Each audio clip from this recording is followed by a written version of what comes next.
Hi, and welcome to the Personal Side of Business, where every business has a story. I'm Bunditwong. Today, I'm here with Kyle and Amy Nehring. We are at the Teton Valley Brands potato chips here in Boise, Idaho. Welcome to the podcast, guys.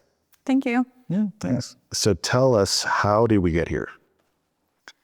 How did we get here? Oh my goodness. That is, how much time do you have? Whatever time you need. So the quick story, so back in 2010, I was attending college and I had this random idea. I was here in Idaho and I had an idea for a brand. Why does no one use the Idaho logo on the potato chip aisle? Why are there no Idaho potato chips out there? At the time, I was a broke college student. I had no idea what I was studying business. I was studying entrepreneurship. I didn't know how to run a business. I didn't know anything about food manufacturing. And so that's the genesis of the idea. Fast forward 5 years, I find myself working for a plant-based protein supplement company. It's actually called Sunwarrior. Shout out to Sunwarrior. They're a fantastic company.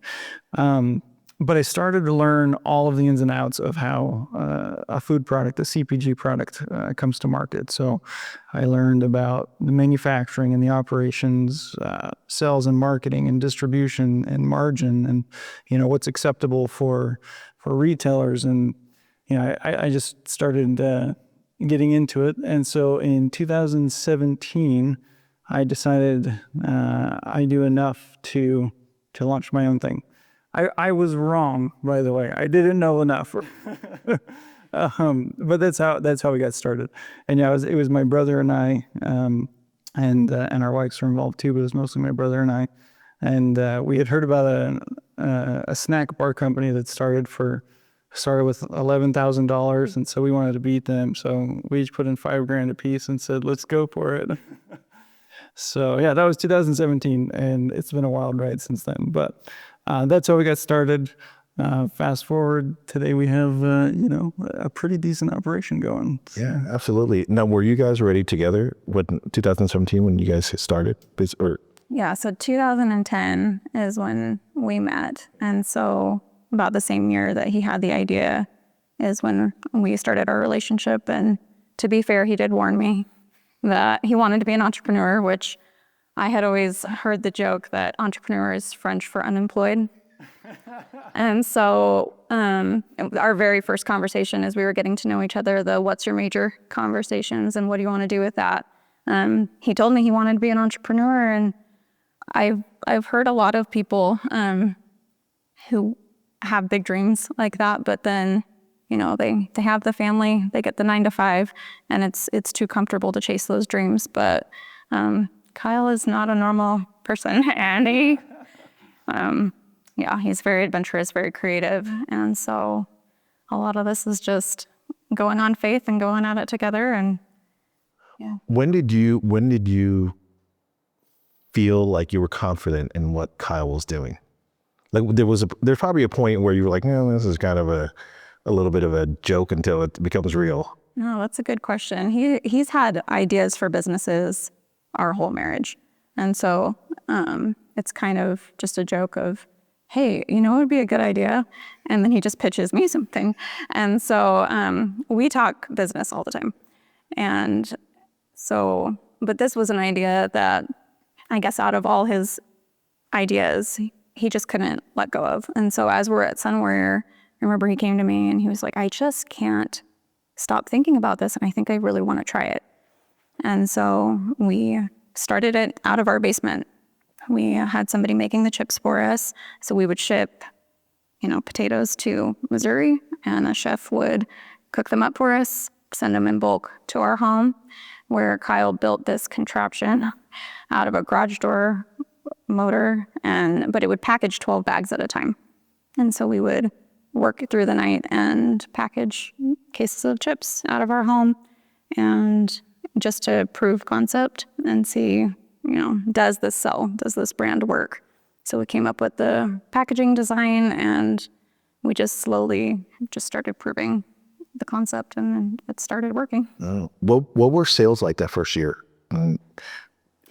Yeah, so our first consecutive year, I think we did, I want to say about $30,000 in sales. And so at this point in time, it was very much a side hustle. Yeah, just something we were doing in the evenings. And we took it really slow. My brother, my business partner at the time, he was very cautious. I'm not that way, which I don't know if that's good or bad. I think you kind of have to be not that way if you're an entrepreneur. And that's part of the reason why we're not doing it together anymore, is because we did have very different mindsets. But yeah, so no, about $30,000, I think, was our first year. And then what were sales like going from the end of first year to the second year? How much of a growth did you guys have? Yeah, we pretty much doubled for the first several years. And so, yeah, 30 to 60, and then we launched our new facility. That was actually a huge step for us, was manufacturing the chips ourselves 100% from raw potato all the way to, complete bag of chips. And so that was when I went on full time, and that's when things got really intense. It turned from a fun hobby, playing around with it, to we're going for this. Yeah, we did. We went all in.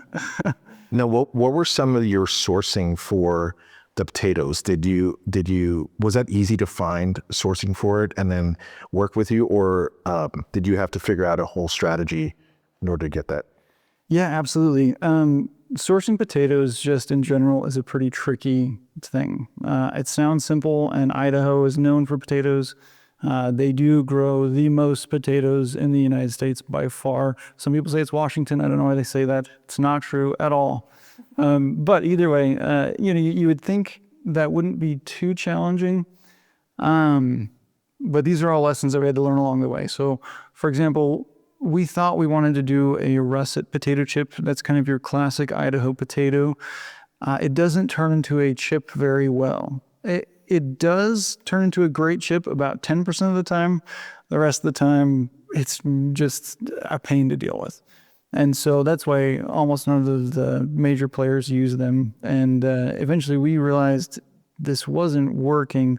We couldn't deliver the quality of product that we wanted to for our customers.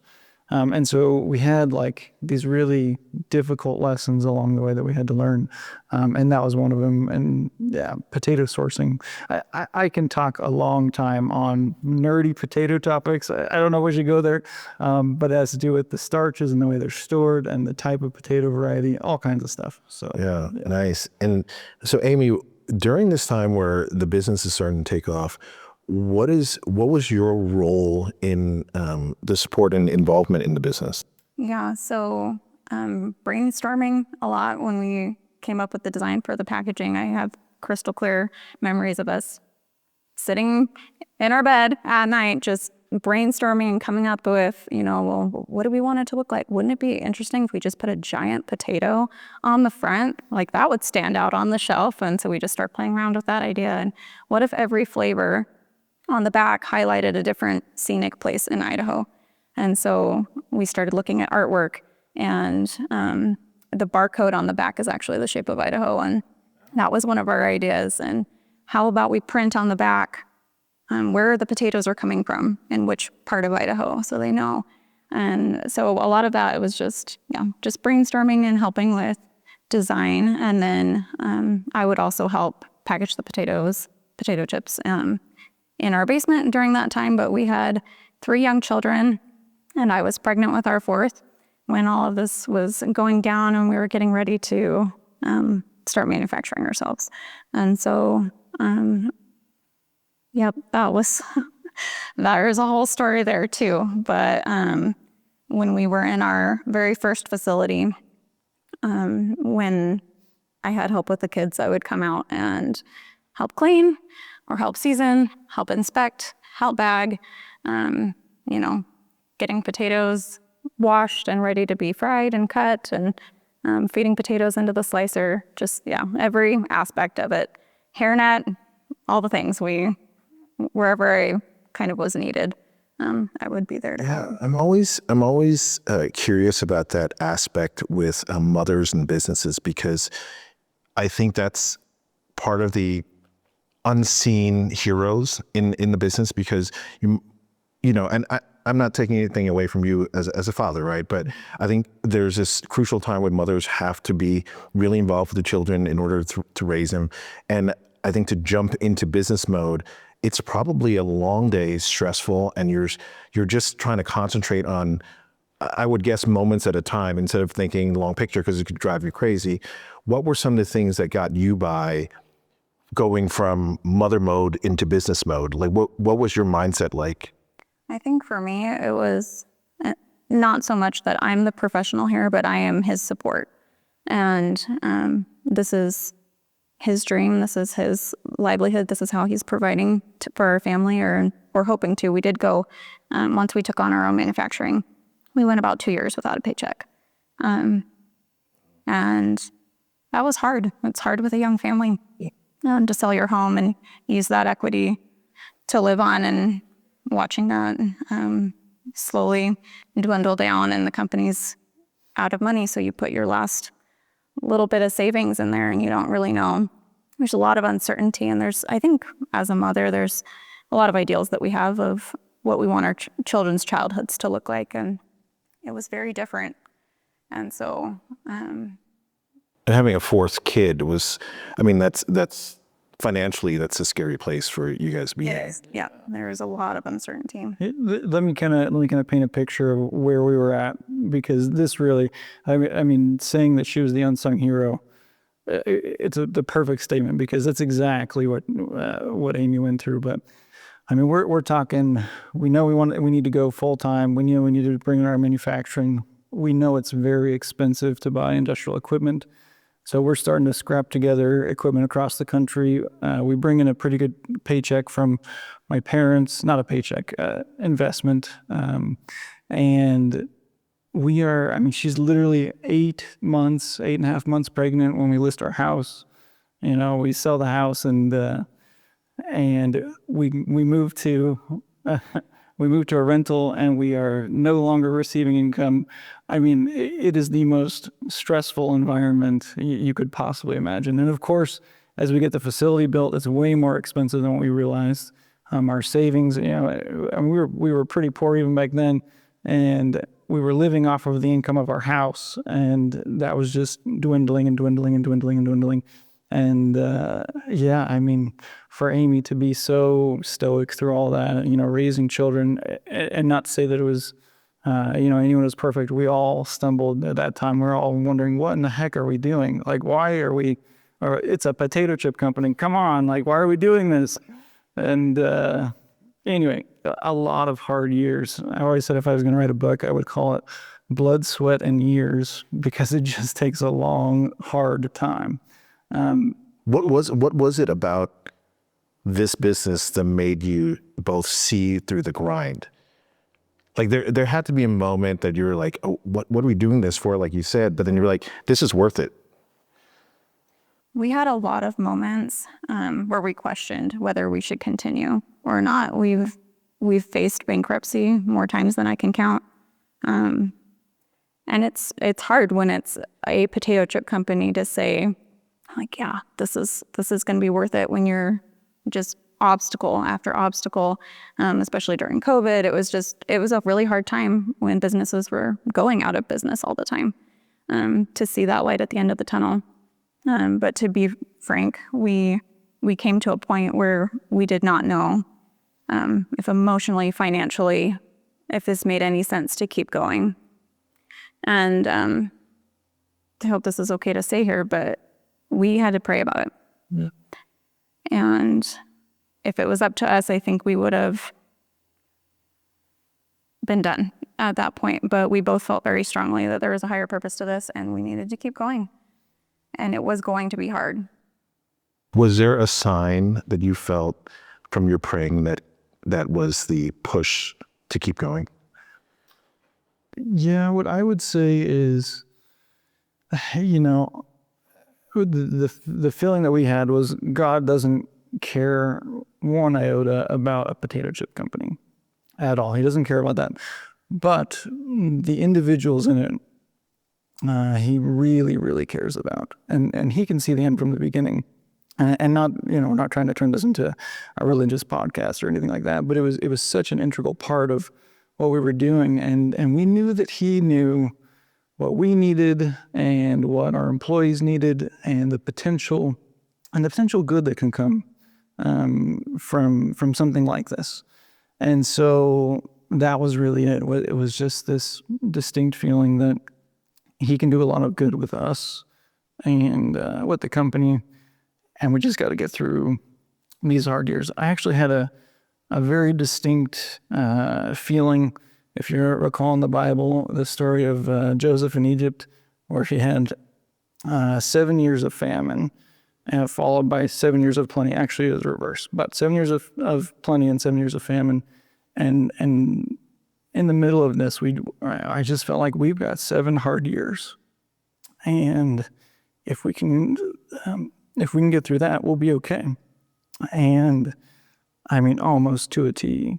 That's how it worked out. And so, yeah, we're now in year 8. So, wow, that's amazing. And I think, in business, one of the things that is really tough that I've noticed in different businesses is getting through. There's always this mountain of a hurdle, and I think that's when a lot of people decide to give up. Right? It happens to you could be a mobile notary, you can be a potato chip factory. It doesn't matter, because it's sort of perception of that moment. When you guys were going through this, were you always on the same page in terms of, we're going to see this, or did one of you have to sort of pull the other one along just a little bit? One really cool thing about our experience with this company is the one thing that felt stable and solid the entire time was our relationship. The company never created any kind of wedge or tension between us. And I think we really have been on the same page. We've had the same goals. It has been incredibly difficult, but at the end of every day that we've survived this, we just kind of look at each other and it's like, maybe everything else is falling apart, but at least I've got you. And we kind of have this joke that's been running in our family is, within the 4 walls of whatever rental home we're living in, we say to each other, is my life perfect right now? Because we have these healthy, happy children and our marriage is strong. And Kyle always says, we live in America. If all of this falls apart, we are going to be okay. But we're going to fight another day. Yeah. And I think you have to have that mentality in a business, especially a business that's gotten as large as yours. I think if you were a pop-up stand selling potato chips, it's easier to fold and figure it out. But I feel like you've gone too far at that point, right? Like you were just like, what is this all for if we do all this and we give up now? I was curious, just to get back a little bit to your point from business school, what were some of the things you applied, you think, that helped you get through those moments? Yeah, no, absolutely. I actually had a great professor, and he's been a mentor since. He ran a couple of companies and had some massive exits and decided to go into teaching afterwards to kind of give back to a degree. And anyways, there's one line in particular that stuck out, and he said, all entrepreneurs are intelligent enough, they're capable enough, they work hard enough. There's a couple of things you have to get right. 1, cash is king. You cannot run out of cash. And then number 2, you cannot die. And it sounds so simple, but that one, don't let the company die. That can pull you really far, because you're smart enough, you might need to pivot, you might need to change some things. Maybe you do need to throw away the idea, and you're smart enough to realize that. But if the company has good bones, just make sure you don't die, keep it funded, and you'll get through it. And we did. We had months and years where I was like, we just can't die. We just got to keep going. We got to keep going. And that helped a ton. Were you both well-versed at any point with funding? Like, did you guys start to get savvier and smarter at one point? You're like, okay, every time we're about to die, we figure out how to bring more money into the company to keep it alive. Yeah, I would say no, but we learned along the way, and that actually is a great question and a critical pivotal points in the growth of this company are because of funding. So I mentioned that initial investment from my parents, that was $100,000, felt like an insane amount of money. Today we laugh at how little that got us. That was followed up very quickly with credit cards. And I mean, literally at the time you could get a lot of 0% credit cards, and we got them all. Like, in fact, we're gonna put a plaque up at some point. I've got about 5 credit cards that are unswiped. They've never been swiped. Why? Because I got them in the mail and I maxed them out day one, and they just went on the shelf. So, but needless to say, so that's how we started. Not exactly the best way to do it, and I know money from family is very risky, and that can cause problems. But about 2 years ago, 2023, that's when we started doing some real capital raising, and we brought on a gentleman to help us with that, and that really completely changed the direction of the company. We were able to get enough funding to help with this facility, and I think you'll have some B-roll that you can see what this looks like. But needless to say, that was a huge turning point, was being able to raise the money that it took, being able to attract the right investors. And we're really proud of our investors, by the way. It's all locals here from Idaho, and 90% of it is from farmers, which is really cool. Cranny Farms being the main farmer, a lot of faith in us, and it's worked out really well. So Great. Yeah, thanks for sharing that. And Amy, I had a question for you. You had talked about the branding of it. What was your target audience when you were branding this all together? So originally we wanted to market it more toward like a cleaner potato chip.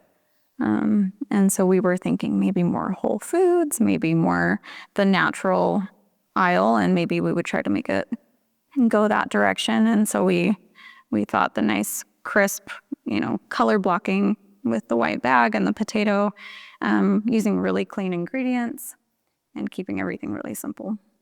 Yeah. And has that changed at all during the last few years? Yeah, it has changed a little bit. Honestly, the product quality is identical. It's still top quality product.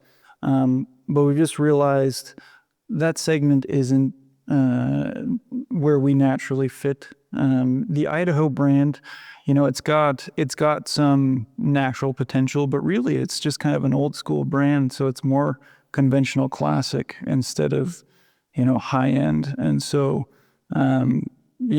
same product quality, but a little bit different price point, a little bit different market. We do fantastic in Winco or in Albertsons, and we didn't do so well in Sprouts and some of those others. What is the future in terms of expanding right now into different markets? Yeah, absolutely. That one's actually a really exciting one for us.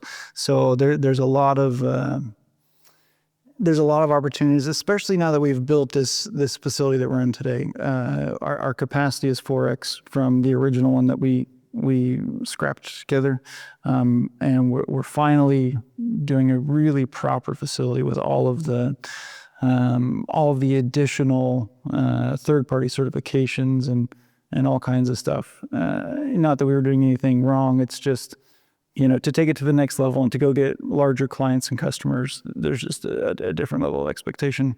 But we've launched recently a partnership with Snake River Farms, and we are now doing a Wagyu beef tallow chip, which we are really proud of. It's an absolutely delicious product, and that is a huge change. Tallow has been very popular recently, and there's a number of companies doing it, so it's not like a space that's untouched. but there's very few people that are chasing that properly and at scale. And we're early in that game, and we're really excited. And specifically to have such a phenomenal brand to work with, like Snake River Farms, who's also local to the Boise area. Yeah, that product is exciting. It's only a couple of weeks, maybe a month and a half now, but it's taking off. How do you guys decide on what flavors you guys are bringing to the market? Yeah. So Amy mentioned, we like to match a flavor with a location, and really the entire brand, starting out, we wanted it to be kind of a billboard for Idaho. When somebody comes to Idaho, you want to send them off with a bag of chips. You're not going to give them a sack of potatoes, right? And so why not a bag of chips? And so the flavors are meant to represent different things. And so, for example, our jalapeno is Hell's Canyon jalapeno. Not a lot of people know about Hell's Canyon, but it's an incredible canyon. It's deeper than the Grand Canyon. There's incredible fishing there. Idaho has some of the most remarkable spaces. And sometimes we don't like to tell everyone about it because we're not trying to draw too many people. But it's absolutely beautiful. And so the idea was trying to experience Idaho through a bag of potato chips. Of course, we're doing your classic flavors, salt and vinegar, jalapeno, barbecue, but a little bit of a twist, and where they represent something more than just this is a barbecue chip. So Nice. And I think you had brought up the branding and the design, right? How has that changed from when you first started until now? When we first started, we had a stand-up pouch because that's what we could do out of our home. So it looks quite a bit different now. We had an original flavor, so it just said original on it, and it was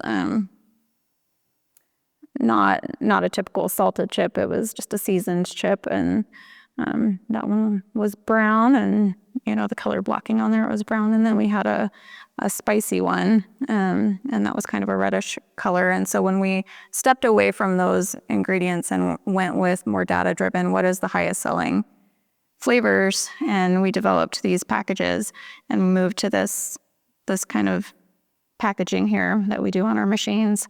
We just kind of changed colors, changed fonts a little bit, but overall, the look of it is still very true to our original design when we very first started.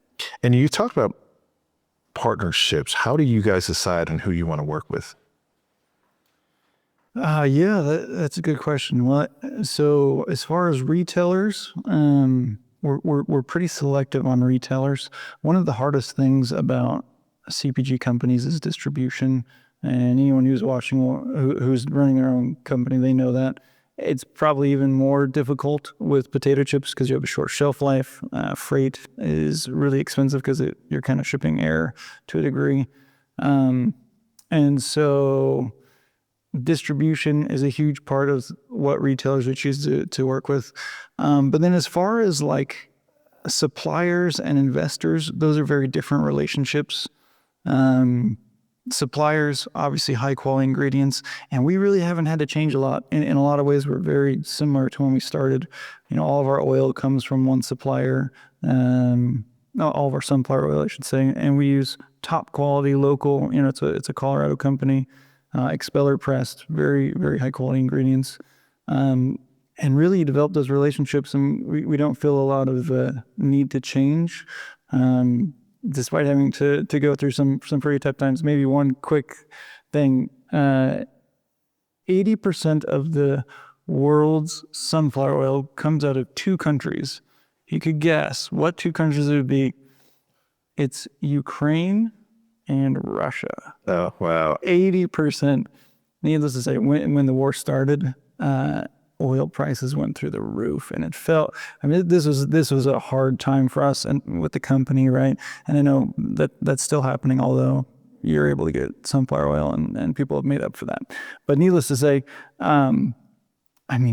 it felt like everything was trying to kill us for a couple of years. And oil prices was one of those things. All of a sudden, your oil price doubles, and it's already a high quality ingredient. And you don't want to cheapen your product. You want to be true to your brand. How do we survive? And anyway, we made. What is the move through that? Was there a look at the profits and you're like, we can increase it, but our,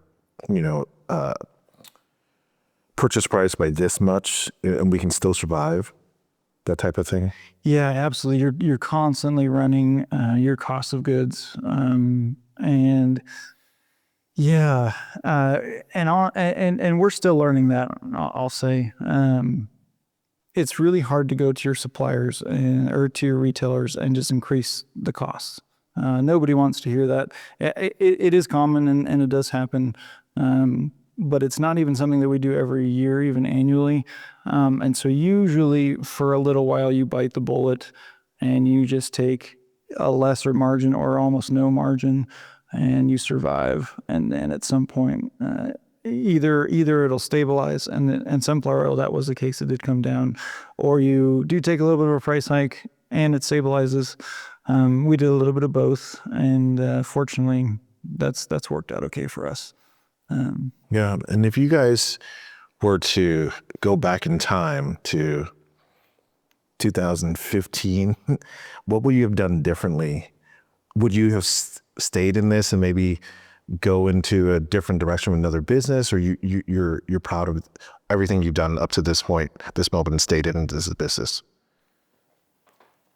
We have been asked that before, kind of, do you regret this? Would you have done anything different? And Kyle always would jokingly say, oh, ask me in 5 years, because it all kind of depends on the end of the story, and we're still very much in it and figuring it out. But something I will say is what we've learned through this and the people that we've become through this is absolutely worth the journey and how hard it was. And so it's hard to look at the mistakes and look back and say, oh, I would do it so different, because it's kind of, you need those hard things to become who you are and learn what you have learned. I think there's no perfect way to, when you don't know anything, to just accept or think that you will be able to do it perfectly the first time. And so I think that radical acceptance of, I am going to make mistakes, no matter what product I choose to make or what service I provide. Being an entrepreneur is just constant obstacles and fixing the problems that come up and being creative and how do we solve this? Yeah. Do you have an answer to that too? Yeah, no, I would say the same thing. One of the ironic things that's really good about a young entrepreneur is they don't know what they're getting into, right? I mean, if you knew how hard it was going to be, you wouldn't do it. And I shouldn't say that's the case with everybody. It certainly is. Maybe we're more stubborn and it takes us longer to learn the lessons. But either way, I think it's good to stretch yourself and, to find your place in this world. And yeah, for us, it was through potato chips. And no, I don't think, at the end of the day, I don't think we regret anything drastically. Day to day, of course, you make mistakes every day, but on the whole, yeah. And we don't know the end of our story. Right now, it looks really good, and we're really hopeful for the next several years. But once again, ask me in 5 years, and we'll figure it out. Yeah, I think one of the hardest things to get into is a CPG world, right? Because you're dealing with so many regulations, rules, distributions, and then also now you're having to run your business. In this industry, if you were to give advice to someone, one key rule that they should have stuck with or start with, what would that be? Yeah. So here's something that's really surprising to many, and it was to me at the time. It is not nearly as difficult to get a product into a store as you would imagine. There are rules and regulations. The FDA monitors things. But here in the United States, just to get a product onto the shelf, it's not as challenging as you would think. You don't have to have any kind of, at least, it depends on what you're launching. If you're doing a meat-based product or something, all kinds of regulations, you can really hurt somebody that way.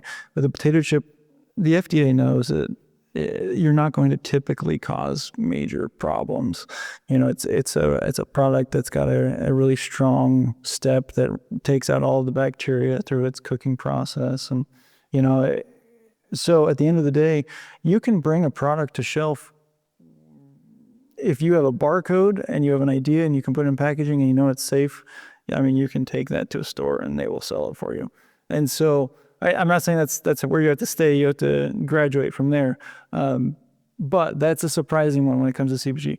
Now, what kills you is on the other side. Yes, you can bring a product to a store, but until you're at scale and at volume, it's really expensive to make products. And so, it's a catch-22. You need the volume in order to get your cost down, but you need your cost down in order to get the volume. And you're constantly fighting some of that. And we're on the tail end of that. It was really hard this first several years. But at the same time, sweat equity, I can work for free for a little while and, you just get it done. But yeah, that's my one piece of advice. If somebody's considering launching a food product, you'd be surprised what you can put on the shelf. Make sure it's clean, make sure it's safe, take care of your customers, take care of your retailers. But you can usually get something on the shelves, especially in the natural and whole food kind of category. Yeah, thank you. And Amy, if you were to give advice to a female entrepreneur with kids helping to raise a family, and you have to also get down and dirty into this world, what advice would you give to them? I would just say, don't get attached to ideals. I think life is just messy and hard, and it can be equally beautiful as it is hard. And I think that is something that I've taken away as, this is not the motherhood that I thought I would have, but it's so good too. I grew up in a military family, and so we weren't wealthy by any means, but we always had what we needed. And so it was very humbling to not know how I was going to pay for school supplies. It was very humbling to be on the receiving end of hand-me-downs and, have somebody stop by with toys that their kids had outgrown, not knowing that it was a week before one of our kids' birthdays. And so just so many tender mercies through these years that have been so absolutely humbling. And so I think my advice would be, it's okay to be a little broken. It's okay to be struggling.